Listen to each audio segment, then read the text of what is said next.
नमस्कार दोस्तों, आज मैं आपको सिखाने वाली हूँ कि जो क्रोटन का प्लांट होता है उसकी देखभाल किस तरह से की जाती है।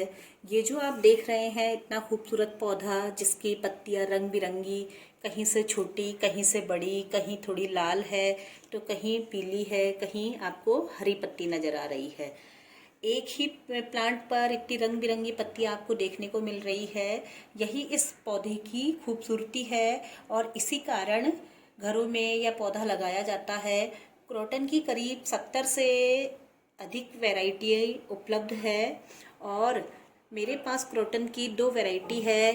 ये जो आप देख रहे हैं बड़ी पत्ती वाला क्रोटन है और दूसरा क्रोटन है ये जो लंबी पत्तियों वाला है। ये देखिए इसकी लीफ लंबी लंबी है और हर लीफ में बारीक बारीक से येलो कलर के ये जो ऐसे लग रहा है कि जैसे किसी ने येलो कलर से पेंट किया है। यह पौधा भी देखने में बहुत ही खूबसूरत लगता है और यह बिल्कुल झाड़ी की तरह लगता है। तो इस तरह से क्रोटन के जितने भी पौधे होते हैं उनमें अलग अलग साइज की पत्तियां होती है और पत्तियों का रंग अलग अलग देखने को मिलेगा। कहीं थोड़ा रेडिश, कहीं थोड़ा ग्रीनिश, कहीं थोड़ा येलो कलर के स्पॉट्स इसमें आपको देखने को मिल जाते हैं। और इस तरह से क्रोटन की अलग अलग वैरायटी हमें नर्सरी में मिलती है। अब बात आती है कि क्रोटन के पौधे को किस तरह से लगाना चाहिए, इसकी देखभाल किस तरह से करनी चाहिए। यह पौधा आपको नर्सरी में 150 से 250 रुपये के बीच में आसानी से उपलब्ध हो जाता है। एक बार हम पौधा लाकर घर में लगाते हैं तो पूरे साल भर यह हमें हरा भरा दिखाई देगा। इसमें कोई फूल नहीं आते हैं, इसमें केवल आपको रंग बिरंगी पत्तियाँ नज़र आएगी। और इस पौधे को लगाने के लिए हमें किस तरीके की मिट्टी चाहिए, कैसे हमें इसकी देखभाल करनी है, यह आज हम इस वीडियो में सीखने वाले हैं। सबसे पहली बात तो यह आती है कि क्रोटन के पौधे को किस तरीके की मिट्टी में लगाने की हमें आवश्यकता होती है। तो क्रोटन के पौधे के लिए जो मिट्टी होती है बहुत ही लाइट होनी चाहिए। ये जो आप मिट्टी देख रहे हैं ये देखिए कितनी लाइट है। बिल्कुल मिट्टी ऐसी हो जिसमें पानी आसानी से नीचे चला जाए। जब भी आप ये पौधा किसी गमले में लगाते हैं तो आपको मिट्टी 50% हमारी गार्डन सॉइल होनी चाहिए, 30% उसमें रेत होनी चाहिए ताकि ड्रेनेज सिस्टम सही रहे, पानी रुके नहीं। और 20% हम इसमें वर्मी कंपोस्ट या किसी भी तरीके का कंपोस्ट, किचन वेस्ट से बना हुआ गाय के गोबर का कंपोस्ट, किसी भी तरीके का कंपोस्ट हम इसमें यूज कर सकते हैं। इस तरह से क्रोटन प्लांट की मिट्टी तैयार होती है।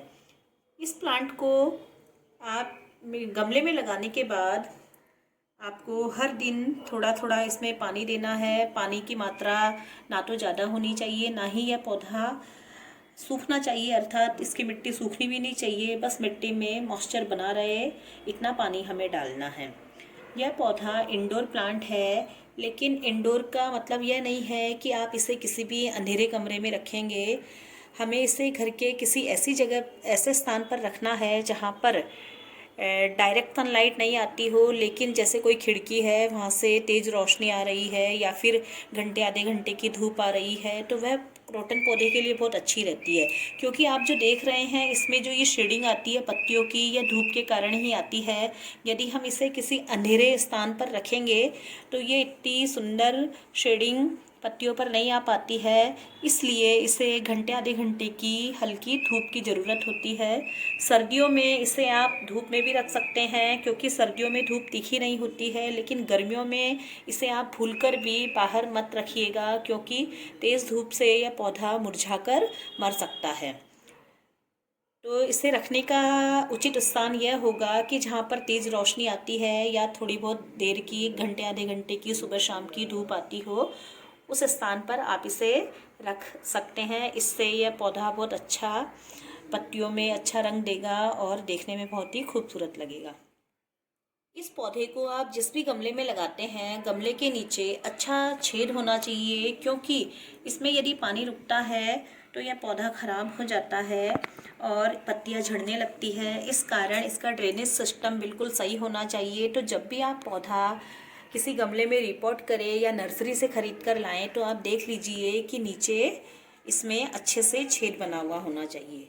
आप देख रहे हैं कि ये जो पौधा है ये गमला में नर्सरी से लेकर आई थी। इसमें कितनी जगह पर 1 2 3 4 5 6 7 8 9 जगह पर इसमें होल बने हुए हैं ताकि इसमें से पानी निकलता रहे और पौधा बिल्कुल भी खराब नहीं हो। ये देखिए, तो इस तरह से आप इसे किसी दूसरे गमले में ट्रांसफ़र करें तो इस बात का ध्यान अवश्य रखें कि आपके गमले में नीचे अच्छी तरह कई जगह छेद होने चाहिए। अब मैं इस पौधे को कुछ दिन बाद रिपोर्ट करने वाली हूँ, क्योंकि ये जो आप देख रहे हैं थोड़ी थोड़ी जड़ आपको दिखाई दे रही है, इसका मतलब इसे रिपोर्ट करने की ज़रूरत है। तो कुछ दिन बाद मैं इसे रिपोर्ट कर दूँगी। महीने में एक बार फर्टिलाइज़र की ज़रूरत होती है। फर्टिलाइज़र इतना ज़्यादा नहीं चाहिए, महीने में एक बार आप थोड़ा सा फर्टिलाइज़र इसमें डाल सकते हैं। आज मैं आपको दिखाऊंगी कि किस तरह से आपको इसमें फर्टिलाइज़र का यूज करना है। फर्टिलाइज़र डालने के लिए इसे आप हल्के से इसकी गुड़ाई कीजिए किनारे से, हल्के से, कि पौधे को किसी भी तरीके का नुकसान नहीं पहुँचे। और ये जो आप फर्टिलाइज़र देख रहे हैं ये मैं इसमें करीब 1 मुट्ठी फर्टिलाइज़र मैंने इसमें डाला है। और फर्टिलाइज़र डालने के बाद मैं इसे अच्छी तरह मिट्टी में मिक्स कर रही हूँ। और इसके बाद आप इसे हल्का सा पानी दीजिए। आपको ध्यान ये रखना है कि क्रोटन के प्लांट में कभी भी ओवर वाटरिंग नहीं करनी है, क्योंकि ज़्यादा पानी डालने से हमारा पौधे की जो ये पत्तियां हैं ये गिरने लगती हैं। तो दोस्तों, आप भी आज ही लाएं क्रोटन का प्लांट और अपने घर की, अपने गार्डन की शोभा बढ़ाएं, क्योंकि देखने में तो खूबसूरत है ही, साथ ही इसे किसी विशेष प्रकार की देखभाल की भी ज़रूरत नहीं है। यह पौधा बड़ी आसानी से पूरे वर्ष भर हरा भरा बना रहता है और इसकी सुंदरता मन को मोह लेती है।